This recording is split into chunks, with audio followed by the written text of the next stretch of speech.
Part 6 of the book, Chapter 51, Unwound.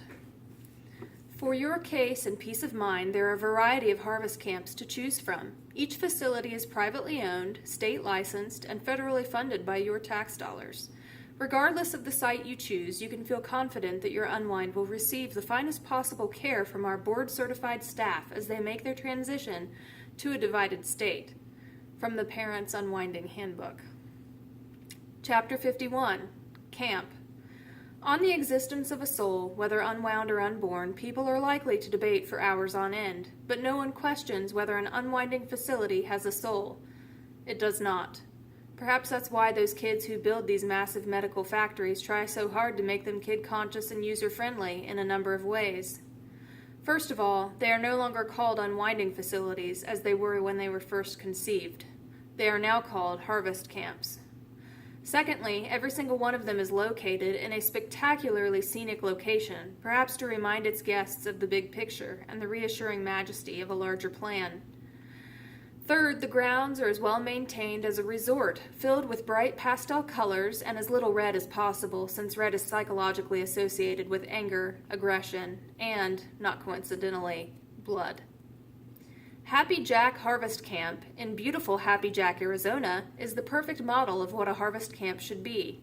Nestled on a pine-covered ridge in northern Arizona, the sedating forest views give way to the breathtaking red mountains of Sedona to the west.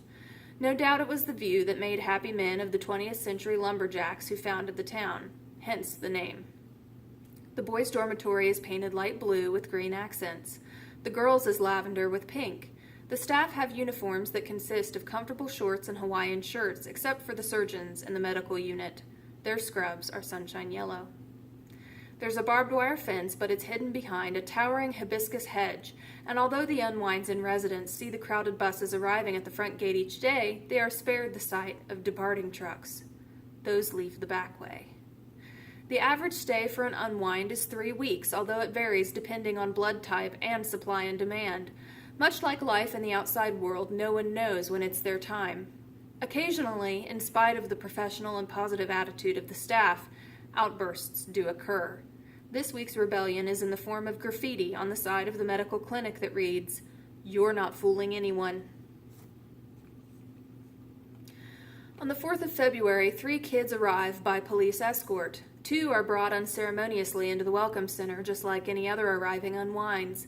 The 3rd is singled out to take the longer route that passes by the dormitories, the sports fields, and all the various places where unwinds are gathered. Hobbled by leg shackles, constricted by handcuffs, Connor's strides are short, his posture hunched. Armed juvie cops are on either side, in front of and behind him. All things at Happy Jack are serene and gracious, but this moment is the exception to the rule.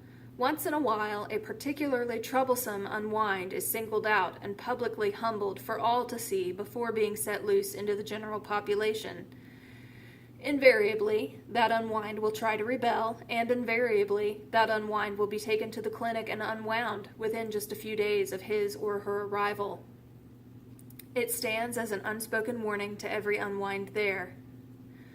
You will get with the program, or your stay here will be very, very short. The lesson is always learned. However, this time, what the Happy Jack staff doesn't know is that Connor Lassiter's reputation has preceded him. The staff's own announcement that they've taken down the Akron A-wall does not deflate the spirits of the unwinds there. Instead, it takes a boy who is only rumor and turns him into a legend.